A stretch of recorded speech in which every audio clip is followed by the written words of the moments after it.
Pues el mensaje de hoy se llama Vivir en gratitud. Y vas a darte cuenta que vivir en gratitud va a ser algo que te transforme los resultados de tu vida diaria. Vivir en gratitud vas a poder experimentar cómo el Señor realmente va a renovar tu entendimiento, va a renovar tu manera de hacer las cosas, va a renovar tu manera en tus relaciones personales y espero que sobre todo cambie tu manera de hablar. Porque tu manera de hablar habla de lo que hay en tu corazón. Es decir, de la abundancia del corazón habla nuestra boca. Si hay queja, amargura, tristeza, desconsuelo, depresión, si hay todo este tipo de cosas que sin darme cuenta, agresividad, mentira, es decir, si hay un montón de estas cosas saliendo libremente de mi corazón, a través de mi boca, significa, primer diagnóstico del día de hoy, que necesito ser agradecido con el Señor. Además, el apóstol Pablo nos exhorta, 1 Tesalonicenses 5, 16, 18, chiquitos que estáis aquí hoy de la escuela dominical, coged la Biblia y me acompañáis y leéis conmigo. Amén. Dice, estad siempre gozosos. Y es una comanda, es un mandamiento del Señor. Siempre gozosos, orando sin cesar. Damos gracias en todo, no solamente en lo bueno, en todo. Porque esta es la voluntad de Dios. Es decir, muchas veces preguntamos, Señor, yo quiero hacer tu voluntad, dime cuál es tu voluntad. Pues lo primero, ser agradecido. Dad gracias al Señor, vivir en el gozo del Señor, para con vosotros en Cristo Jesús. Con lo cual, si tú has nacido de nuevo, si has tenido una experiencia personal en el Señor, hay una comanda, hay una orden de parte de Dios, hay una perfecta voluntad de parte de Dios de que vivamos en el gozo del Señor, vivamos en gratitud. Y vamos al primer ejemplo de hoy. Tenemos 5 ejemplos de hombres dentro de la palabra del Señor que han vivido experiencias probablemente no muy buenas, vamos a decir, bondadosas hacia sus vidas. Han vivido injusticias, han vivido violencia, han vivido abandono, han vivido angustia, han vivido persecución, han vivido castigos, la gran mayoría injustamente. Y tú me podrás levantar la mano y me dirás, pastor, como yo, ¿ok? Pero lo que cambia, te vas a dar cuenta que es la actitud con la que se tratan las circunstancias. Vamos a empezar hablando de José. Y aunque José nace en Judá, nace en Palestina, nace en Israel, José es llevado como esclavo, es vendido como esclavo a Egipto.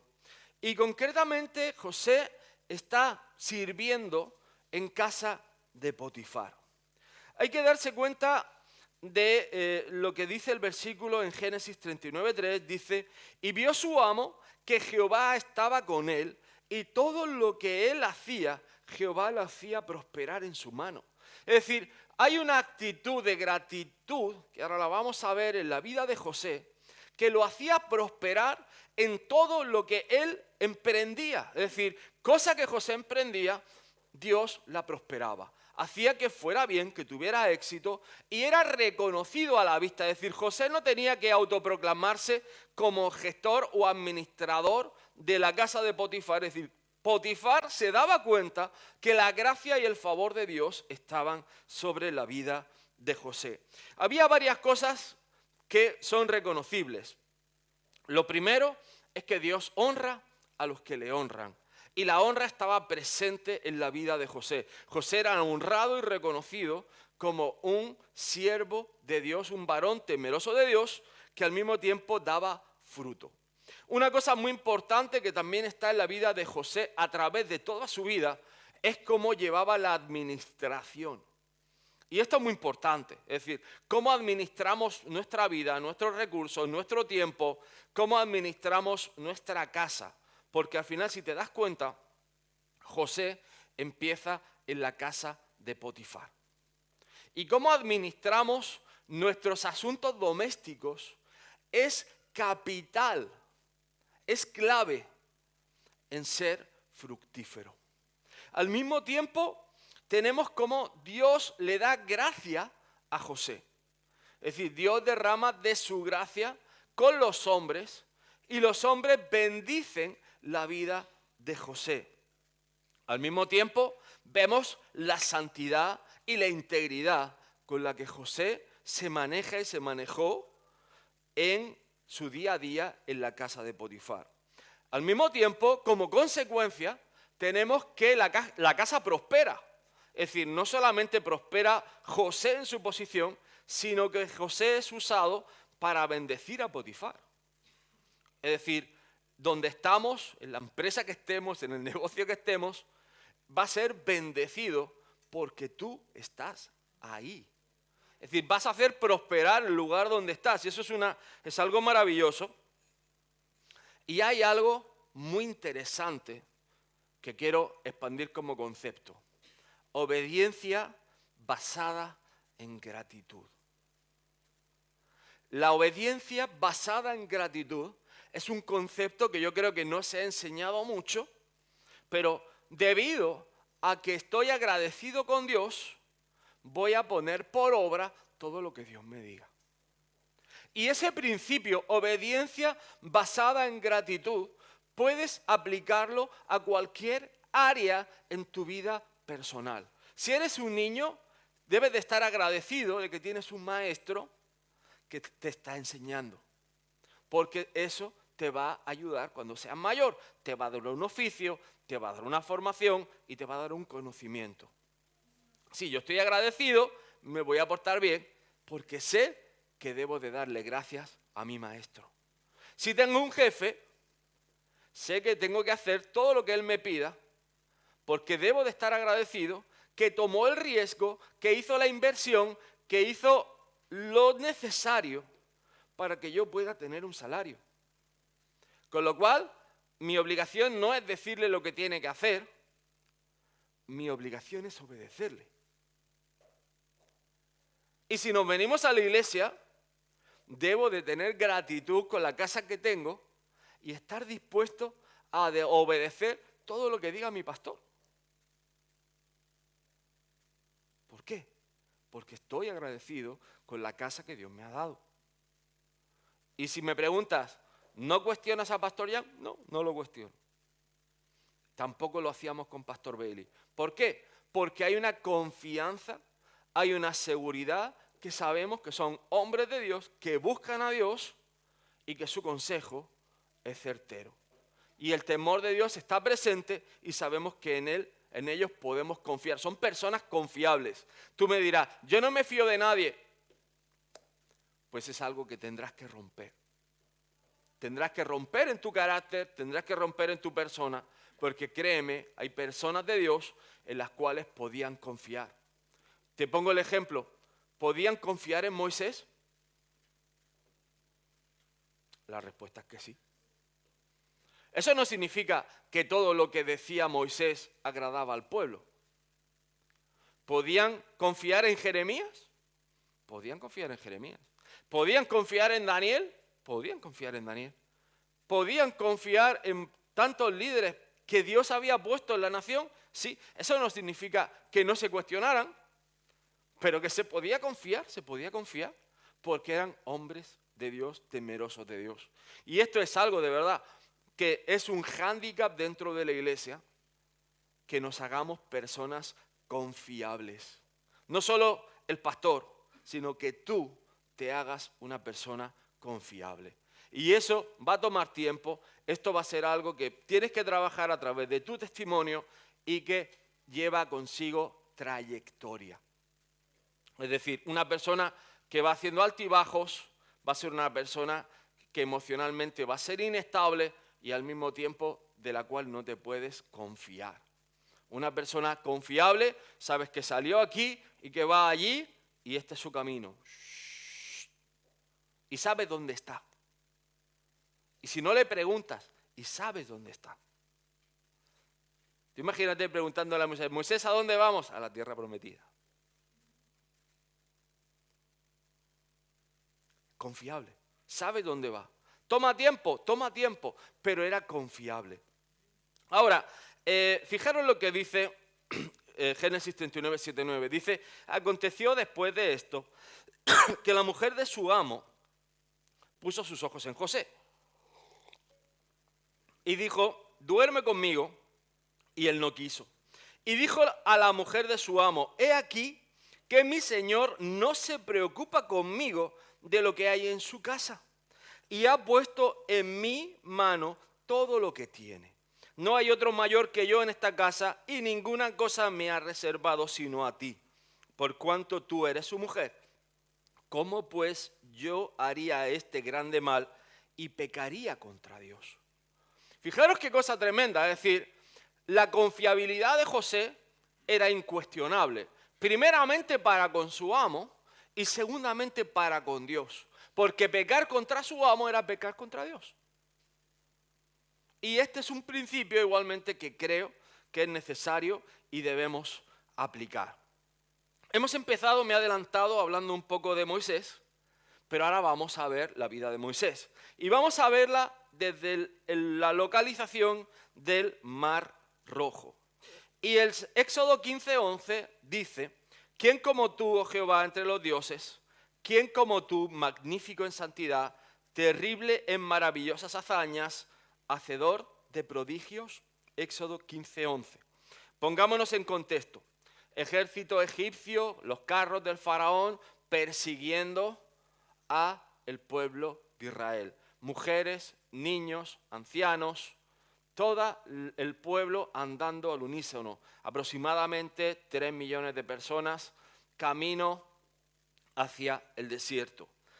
Llegan al extremo, a la orilla del Mar Rojo. Como sabéis, el Mar Rojo es uno de los mares de los cuales está en una depresión, con lo cual tú veías a tus enemigos encima de ti y tú estabas en un lugar profundo, acorralado. Había un momento de tensión, de oscuridad, y ese ruido y ese rumor de guerra, esa inseguridad, era algo terrible. Y sin embargo, Moisés dice y habla que el Señor es el que pelea nuestras batallas, que el Señor es santo, que el Señor es terrible. Y dice eso, que el Señor es terrible contra los enemigos, contra los que se levantan en contra de su nombre, que es hacedor de prodigios e incomparable. Y es interesante que entiendas esto, porque aunque muchos preguntan cómo el Señor sostuvo las paredes del Mar Rojo, dice precisamente este párrafo, te invito a que lo leas en casa, que fue el soplo de Dios quien levantó las paredes del mar. Es decir, se levantó un viento que contuvo las paredes del mar. Y ese fue el soplo de Dios, es decir, fue la mano de Dios que sostuvo, que mantuvo las paredes del Mar Rojo. Y fue el mismo desaparición del soplo de Dios que engulló a los egipcios y a los carros del faraón debajo de ese Mar Rojo. Es interesante el concepto. ¿El Señor es terrible? Pues sí. Cuando el Señor trae juicio, amigo, tengamos esto en conciencia. Y dice, tú los introducirás y los plantarás en el monte de tu heredad, en el lugar de tu morada que tú has preparado, oh Jehová, en el santuario que tus manos, oh Jehová, han afirmado. Es decir, había un destino desde ese cruce del Mar Rojo, en ese Éxodo 15. Había una palabra profética, había una palabra de agradecimiento, había una vida en gratitud que sabías en tiempo futuro que el Señor los iba a plantar en el monte de la herencia. Sabía que el Señor iba a habitar en esa tierra prometida. Sabía que el Señor había preparado lugar para ellos. Sabía que habría un santuario y que iba a ser un santuario, una casa firme, porque así el Señor lo había dicho. Y yo he puesto un barquito, pero probablemente el monte Sinaí se vería algo parecido cuando enfrentaron las orillas del Mar Rojo. Pienso que es una muy buena imagen.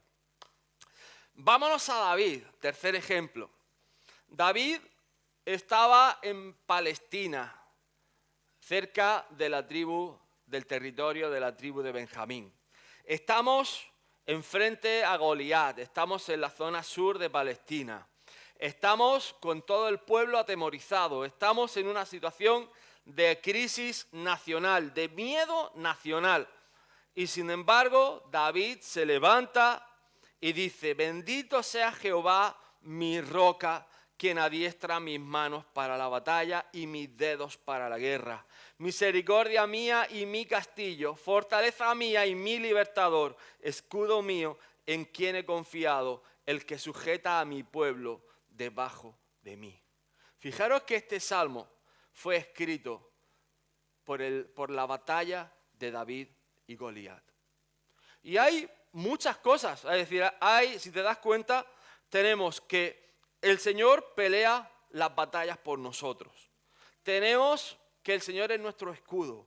Tenemos la sumisión, es decir, pero es una sumisión natural que Dios hace cuando Dios pelea tus batallas. Automáticamente dice que tus enemigos se ponen debajo de tus pies. Esa sumisión viene de parte de Dios, es una dádiva de Dios, es un regalo de Dios. Y es parte de la misericordia de Dios, es parte del trabajo que Dios hace como libertador nuestro y al mismo tiempo es nuestra fortaleza. ¿Amén? O sea, tenemos un concepto muy desarrollado de lo que Dios hace a través de este salmo. Y sigo leyendo un poquito más adelante. Dice: sean nuestros hijos como plantas crecidas en su juventud, nuestras hijas como esquinas labradas, como las de un palacio, nuestros graneros llenos, provistos de toda suerte de grano, nuestros ganados que se multipliquen a millares y decenas de millares en nuestros campos. Nuestros bueyes estén fuertes para el trabajo, no tengamos asalto, ni que hacer salida, ni grito de alarma en nuestras plazas. Bienaventurado el pueblo que tiene esto, bienaventurado el pueblo cuyo Dios es Jehová. ¡Wow! Este es el Dios de David. Y esto es vivir en gratitud. Es decir, Dios estaba hablando a través de David, pero estaba dándole la identidad. El ADN le estaba dando lo que Dios hace por medio de su pueblo. Y algo que es reconocible cuando Dios pelea nuestras batallas, cuando Dios hace su trabajo, cuando Dios está a nuestro favor. Es algo interesante, porque de esta manera, además, bendecimos, afectamos a nuestras generaciones. Es decir, vivimos recibiendo y dando bendición a nuestras generaciones. Dios es confiable y como es confiable podemos experimentar y podemos vivir todo esto. Ahora vámonos a Daniel y la ubicación es diferente porque vamos a Babilonia. Igualmente Daniel estaba recluido como esclavo en Babilonia y al mismo tiempo estamos al principio del ministerio de Daniel. Un tiempo donde el Nabucodonosor, el emperador persa, había dicho: me cargo a todos los profetas que no revelen el sueño que Dios me ha dado. ¿Y cuál es el sueño, Nabucodonosor? No me acuerdo. Dios te tiene que recordar el sueño y de darte la interpretación. Hombre, pero dime qué has soñado. No me acuerdo. Si eres un verdadero profeta de Dios, Dios te va a dar el sueño y Dios te va a dar la interpretación. Quede a huevo, ¿no? Como dice aquel. Dímelo que ya me invento yo algo. Pero no. ¿Qué responde Daniel? A ti, oh Dios de mis padres, escucha bien, te doy gracias y te alabo, porque me has dado sabiduría y fuerza y ahora me has revelado lo que te pedimos, pues nos has dado a conocer el asunto del rey. Y fijaros que el dar gracias automáticamente trae una revelación de parte de Dios. Es decir, Daniel recibió en esa actitud de vivir en gratitud la revelación de parte de Dios. No solo recibió la revelación, sino que Dios le dio el conocimiento. Y eso es importantísimo porque mira, hay mucha gente que tiene revelación, pero no tiene discernimiento. Y el discernimiento al final es poder distinguir lo bueno de lo malo, poder hacer juicio de parte de Dios. Es decir, poder decir, Señor, esto conviene, esto no conviene, y tener criterio. Pero no cualquier criterio, cualquiera tiene opinión, cuidado, y opinar es gratis. Pero alinearte con Dios en su opinión es donde está el éxito del cristiano. Es decir, discernir, tener ese conocimiento. Y además es algo que es un don de Dios. Por eso dice la palabra, quien quiera sabiduría, pídala. Porque es un don de Dios. Es algo que viene de lo alto. Por supuesto, hay una parte que es la honra.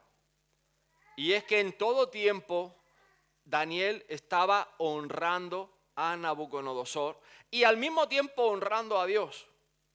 No hay una queja. No hay un argumento, no hay una discusión, no hay una mala actitud. Estamos hablando de que se estaban jugando la vida. Es decir, no es un tema de que me han chinchado un poco y ya me pongo, bum, bum, bum. Es que, no. Se estaban jugando la vida, era algo serio, vida o muerte. O lo sabes o no lo sabes. Y te digo algo, muchas de las cuestiones que vivimos, aunque no parezcan relevantes, son de vida o muerte, porque cambian tu presente y transforman tu futuro. Y si transforman tu futuro, afectan a tu eternidad. Por eso hablamos de ser fructíferos en las manos del Señor.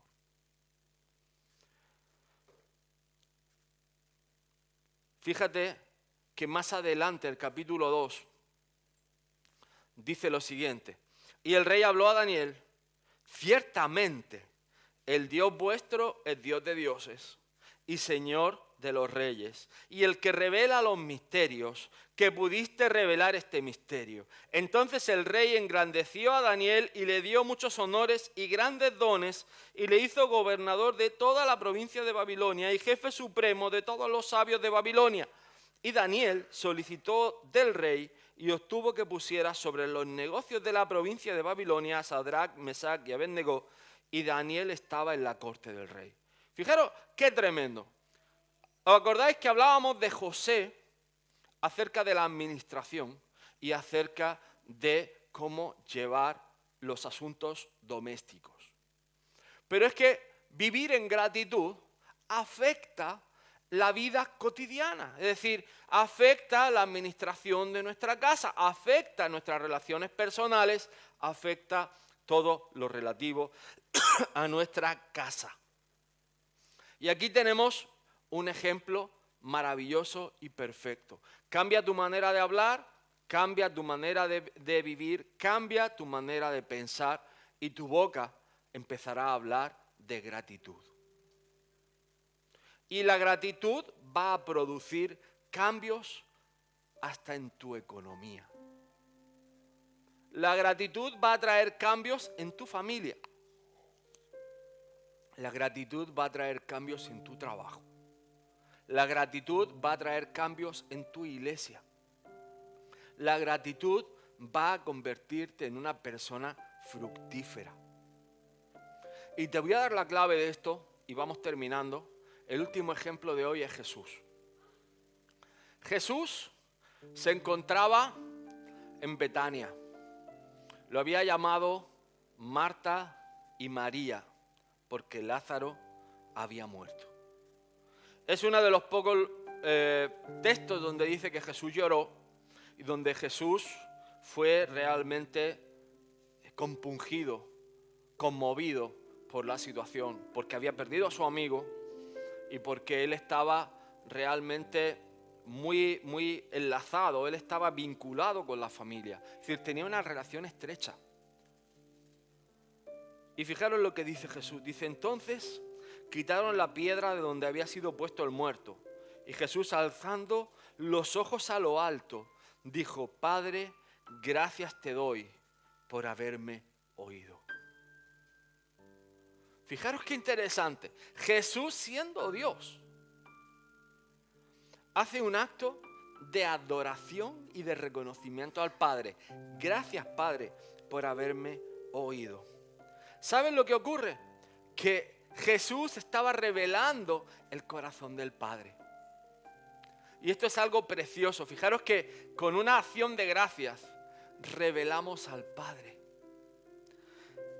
El ser agradecido es una manera que Dios quiere que implantemos en nuestra vida. Está enlazada en la resurrección. Y empezando por propósitos, llamados, sueños, metas, anhelos, destaponan la piedra. Escúchame bien, hermano y hermana.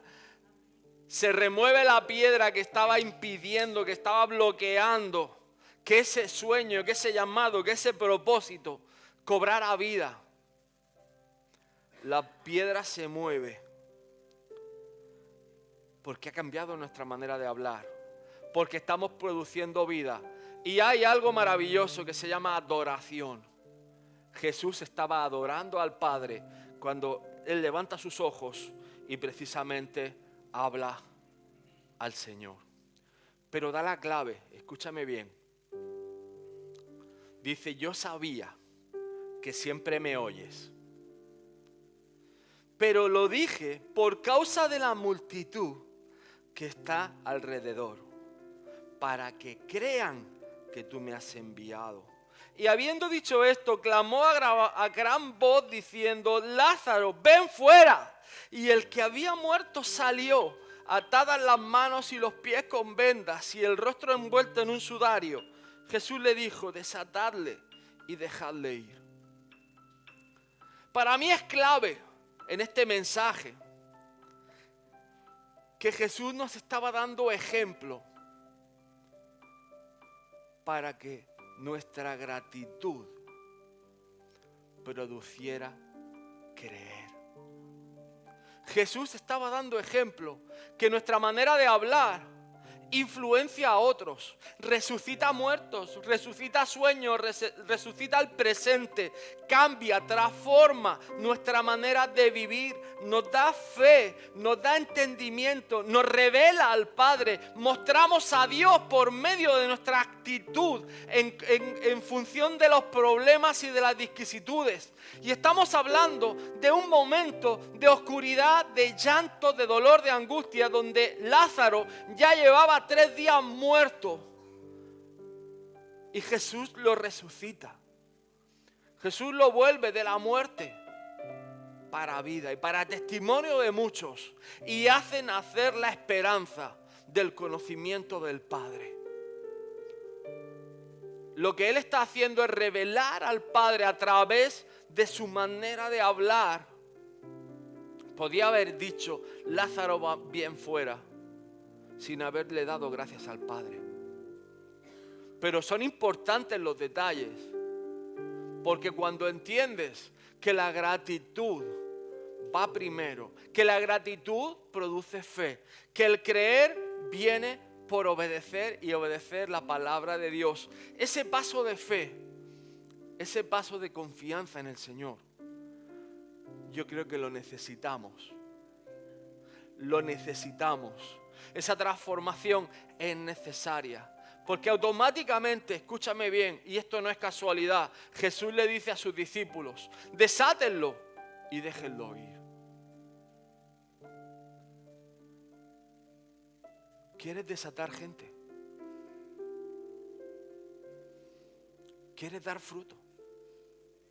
¿Quieres liberar a personas de la esclavitud, de las cadenas del diablo?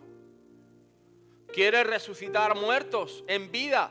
Yo veo muchos muertos en vida, perdóname, no sé tú, pero veo mucha gente sin esperanza. Alguien tiene que hablar de manera diferente. Alguien tiene que hablar de manera agradecida. Por eso el mensaje de hoy es vivir en gratitud. Porque vivir en gratitud transforma en vida aquello que estaba muerto. Ponte de pie, quiero orar y que este tiempo sea una impartición del Espíritu Santo a tu vida, que este tiempo sea una impartición de Dios para tu vida y que puedas entender, que puedas recibir esta palabra y que puedas ponerla por obra. Padre, te damos gracias, Señor. Te alabamos y te bendecimos, Señor, por todo lo que nos has dado, por todo lo que tenemos, por todo lo que somos y por el milagro que tú has hecho en cada uno de nosotros. Te pedimos perdón, Señor, por tanta incredulidad y por tanta falta de fe. Por ese tiempo, Señor, en donde no te hemos hecho caso, donde nos hemos centrado egocéntricamente en nosotros mismos, Señor Padre, y no hemos alzado nuestra mirada al cielo, no te hemos buscado, no te hemos visto a ti. Yo te pido, Señor, que abras nuestro entendimiento, que abras nuestro corazón, Padre, y que nos hagas nuevas criaturas, Señor Padre, nuevos en entendimiento, Señor, nuevos en fe. Te amamos y te damos toda la gloria a ti, todas las gracias. En el nombre de Jesús. Amén y amén. Hermanitos, que el Señor os bendiga mucho. Una nueva semana, un nuevo reto, vivir en gratitud. Que el Señor os bendiga.